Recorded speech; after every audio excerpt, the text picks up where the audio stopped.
Agenda, glazing, power scaling, media literacy. Long ago, we used to be able to have productive conversations about anime, but everything changed when the rage baiters attacked. It's 2026, and internet culture is at an all-time low.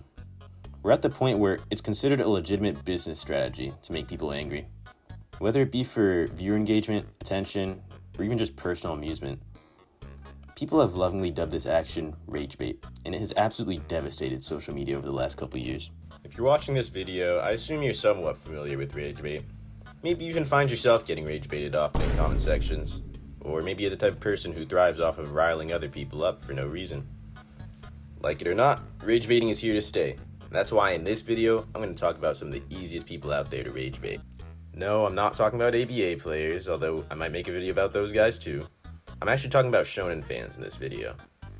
See, Shonen fans are simple people, and as a result, it doesn't take more than a few minor critiques of their favorite shows to send them into an absolute spiral. Important disclaimer. All the knowledge I tell you in this video is for educational purposes only. I would never encourage you to go ahead and make people angry for no reason, because that's just not nice, right guys? Anyway, let's get into it. I'm going to go over a couple major shonen anime and list off some of the things that tend to be quite controversial in their respective fandoms. Whether these be common criticisms, stupid power scaling bullshit, or even false agendas. Saying these things to the right people will be sure to get you the response that you're looking for. Who the fuck said that? What better starting point is there than the grandfather of shonen, Dragon Ball Z? DBZ fans come in a wide variety, but most commonly, they're rather simple-minded. You can take advantage of this fact to rage bait them with easy power scaling statements. Try telling a DBZ fan that Goku isn't the strongest, most awesomest character in all of anime, and watch the expression on their face change in an instant before they start turning red. Specifically, start listing off characters that you think are stronger than Goku, and watch as they start trying to make PhD dissertationers to explain why you're wrong. Some of the best ones to argue about are characters from shows that have incompatible power systems, like Bleach. Since Dragon Ball characters technically have no spiritual energy, Goku wouldn't even be able to see Ichigo, and would thus be low-diffed. Of course, they may come up with counter-arguments, but you just need to keep on repeating the same ideas until they give up. This, of course, will only work on the low IQ fans who still waste their time power-scaling anime characters. If you want to get to some of the smarter DBZ fans, you're going to have to push a more controversial narrative that usually gets the community riled up. My personal favorite is the bad father narrative. If you grew up as a DBZ fan, you've definitely encountered this debate at some point. I don't think it's any exaggeration to say that this is probably one of the most controversial debates in the entire community, and I think we all know whose fault it is that this idea has spread so far. If you're unfamiliar with it, the sentiment is basically that Goku is a selfish and neglectful father who constantly puts his kids in life-threatening situations and prioritizes fighting and training over being a parent. There have been countless videos and discussions of people trying to debunk this idea over and over again, but the damage is already done. Too many people have this perception of Goku, and it's led to some of the most redundant conversations to date. At this point, people are so tired of having this conversation that the second you make mention of it, people get so angry that it acts like a sleeper agent activation code, setting them into a blind rampage. I'm telling you, this technique works on even some of the most battle-hardened DBZ fans, so you should definitely add this one to your bag. Now, if you're not satisfied at this point, and you're still looking for even more ways to rage bait DBZ fans, try telling them that Dragon Ball GT was a better series than Super. See, I have some personal experience with this one. In my foolish youth, I would often try to make the case that GT felt like it had better stakes, better villains, and definitely better transformations. I even thought it had a better story than Super. But I noticed that whenever I made this point, it seemed to flip a switch in the people around me, as they sprinted to their keyboards to tell me why I was wrong. I guess this is an especially hot take in the Dragon Ball community, which makes it a perfect tool to use in order to aggravate as many DBZ fans as possible. Now with this information, you should be all set in your journey to piss off DBZ fans.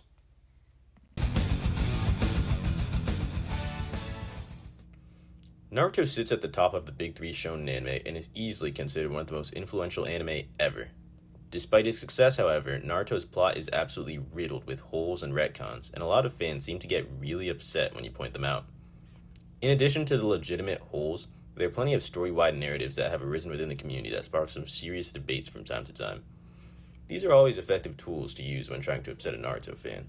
If you don't believe me about the retcon thing, I could probably list like 5 just at the top of my head. We got Tailed Beast being a thing, Itachi being a good guy, Naruto being the reincarnation of Ninja Jesus, the Sage of the Six Paths, Hashirama being so strong, I mean, just from this list alone, it seems pretty clear that Kishimoto was just making shit up as he went. And this makes Naruto an especially easy show to shit on. You can pretty reliably start beef with most Naruto fans just by listing off some of these things, but if you want to get to some of the higher level fans, I recommend you try to argue that Naruto's message is hypocritical because it contradicts its core theme of hard work versus talent. At this point, I'm sure many of you are familiar with the video that popularized this narrative, but if not, let me explain. The idea is basically that Naruto is a show that in many instances seems to preach this notion of hard workers being able to beat natural talents by putting in effort and never giving up. Yet at the same time, the main character seems to be the very antithesis of this idea.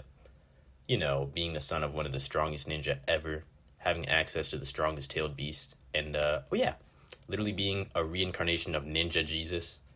When framed like this, it makes it pretty hard to dispute the notion that Naruto seems a bit hypocritical, but regardless of the validity, starting this debate is a perfect way to absolutely waste someone's time while you enjoy S-tier trolling. An honorable mention is talking about how fucking stupid Madara's plan is. Let's sit down for this one, because this shit actually gets me heated, bro. Basically, Madara wants to perform a powerful jutsu called the Infinite Tsukuyomi to trap the entire world in an idealized dream world, which would theoretically eliminate all conflict, though simultaneously stripping them of their free will. In order to perform this jutsu, Madara needs to gather all 9-tailed beasts and deposit their chakra into the Geto statue to summon the 10-tails, whose chakra he would then use to cast the jutsu. Now you might be wondering, how exactly does Madara plan on doing this? After all, by the time he awakens the Rinnegan and starts devising the plan, dude is looking like prime Joe Biden. Well, I'm glad you asked, because it's, certainly a plan. So he first finds a random-ass orphan named Nagato, whose eyes he steals and then implants his own Rinnegan inside of, so that he could one day perform the Rinne Rebirth Jutsu to bring Madara back to life after dying. Keep in mind the drawback of the Rinne Rebirth Jutsu is that you straight up die. So I'm not exactly sure how he was going to convince Nagato to kill himself to revive him, but let's move on. After this, he realizes that he's low-key old as shit and needs a youthful successor to help him carry out the rest of his plan after he kicks the bucket. For this, he orchestrates the events that allow him to come across Obito and then manipulates him into helping him with his new plan. Obito would take his identity, help him collect the tailed beasts, somehow get Nagato to revive him, and then Madara would cast Tsukuyomi. Which certainly sounds like a plan on paper, except it doesn't really make any sense, like at all. You'd think Madara would be smart enough to have some type of way of guaranteeing that Obito would actually carry all this out. I don't know, maybe some type of mind control jutsu or something. But Obito literally just gives him a trust me bro before Madara kicks the bucket, and then had absolutely no intention of reviving Madara whatsoever. And even if Obito didn't betray him, I still can't quite wrap my head around the idea of convincing someone to kill themselves to revive somebody they've never met. Like, come on. And these are just two of my biggest gripes with the plan. This shit has way more holes in it, but you can figure those out for yourself. Alright, that was a bit of a rant, but you get the idea.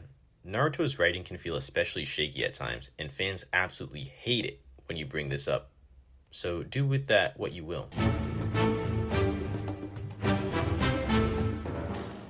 So One Piece is actually a pretty interesting case where the show itself doesn't actually have too many in-depth criticisms to make on its narrative. However, One Piece fans are a little different. Indeed, the One Piece rage bait methods are quite elementary. All you have to do is talk about why Naruto is better and be as insufferable as possible with your explanation. You can talk about how Naruto has a better power system, better characters, better world building if you want to get them really mad. The world is honestly your oyster as long as you make them feel like they're talking to somebody with a negative IQ. Another thing you could do is try to bring up the political messaging within One Piece's plot. See, Shonen fans tend to be pretty illiterate, and as a result, they will refuse to acknowledge clear messages of anti-corruption, anti-authoritarianism, or racism in the plot of One Piece. Like, the entire Fishman arc was an allegory for racism and discrimination, and yet there's some One Piece fans out there who, if you try telling this to them, they'll be like, no, you're thinking too much, it's not that deep, ignoring clear signs of real-world equivalence in the story. Now, once you've brought this up, you're going to completely deny that there is any political messaging in One Piece whatsoever. You're going to be just like those other fans, and what this is going to do is it's going to piss off anybody with even a shred of media literacy. And with that, you should be all set for One Piece fans. On to the next one.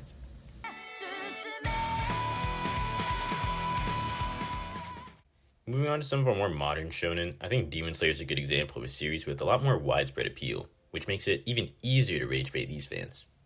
Most fans can pretty easily be set off by making a simple criticism that Demon Slayer gets carried by its animation, but I don't even think this one's all that crazy to say. I mean, out of all the shonen that you've seen, is there anything Demon Slayer does that's really that different from anything else? I think that if it had been picked up by any other studio, and that if its animation team hadn't been touched by, like, the hands of God himself, this show would be as quickly forgotten as, like, Windbreaker or something. But moving on. Demon Slayer's lackluster writing makes it a pretty easy show to target, especially since the writing creates fairly one-dimensional characters. Besides maybe like 3, I feel like every Demon Slayer character was given a single personality trait and just about nothing else to make them interesting.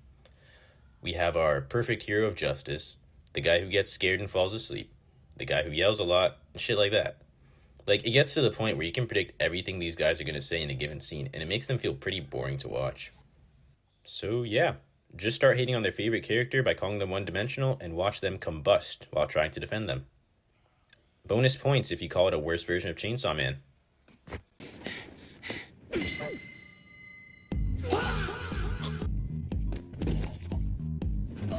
Now, if you've ever interacted with a Chainsaw Man fan, I'm sure you've noticed that these individuals are not like the rest of us. See, Chainsaw Man fans are unique specimens that need to be isolated from the rest of society as a result of their deviant and aberrant nature. They simply don't exhibit typical human characteristics like the rest of us. Unless, of course, you dare tell them that their favorite show isn't perfect. Yeah, it's actually pretty simple to ragebait a Chainsaw Man fan due to the fact that they think their favorite show has no flaws. You could, of course, try to hit them with some serious intellectual discourse and list actual reasons why you think CSM is flawed. But that isn't our goal, we just want to piss people off. So what you're going to do for these guys is just say that Chainsaw Man is a gooner anime. Chainsaw Man explores a lot of complex themes and doesn't shy away from including sexual elements in its narrative to develop characters. But we don't care about any of that, and if we see anything sexual, we will be flagging it as a gooner show. I mean, just listen to how down bad this guy is.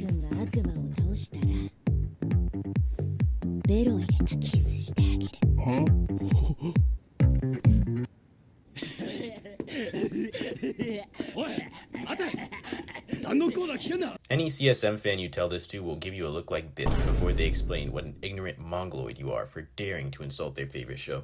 Unfortunately, however, even Chainsaw Man fans pale in comparison to the next group of people I'm going to talk about. I'm sure you've guessed it by now. I am in fact talking about My Hero fans. Todoroki, this is my mom. Mom, this is my Todoroki. No, wait, no. Hello, I'm his Todoroki. My Hero holds a special place in many hearts, as it's one of the most mainstream shows out there, being one of the shows that really launched anime into the spotlight here in the West at least. But, as any anime fan can tell you, the My Hero fanbase hosts some of the most repulsive, vile, clinically insane individuals that society has to offer. It's so bad that you probably don't even need to watch this video to learn how to ragebait them. Most people do this shit by accident. You can literally just state an obvious fact about the characters and watch the absolute chaos that ensues. I think in terms of online fandoms, My Hero is notorious for being as bad as it gets. It's truly a mystery to wrap your head around what exactly it was about the show that caused it to get this bad. Because I genuinely think My Hero is an enjoyable show. The latest season went absolutely crazy with animation and fight scenes, and it did a really good job of wrapping things up. But no matter how good the show is, the people who watch it can have a pretty big impact on how it's perceived. The only thing you need to do to ragebait a My Hero fan is tell them the truth. All you gotta say is, Deku is straight, and you can watch as you get threatened, doxxed, harassed, and possibly kidnapped by these chronically online deviants who for some reason obsess so heavily over this show that anybody who doesn't agree with their personal fan canons might as well have just murdered their family based on the type of response they get.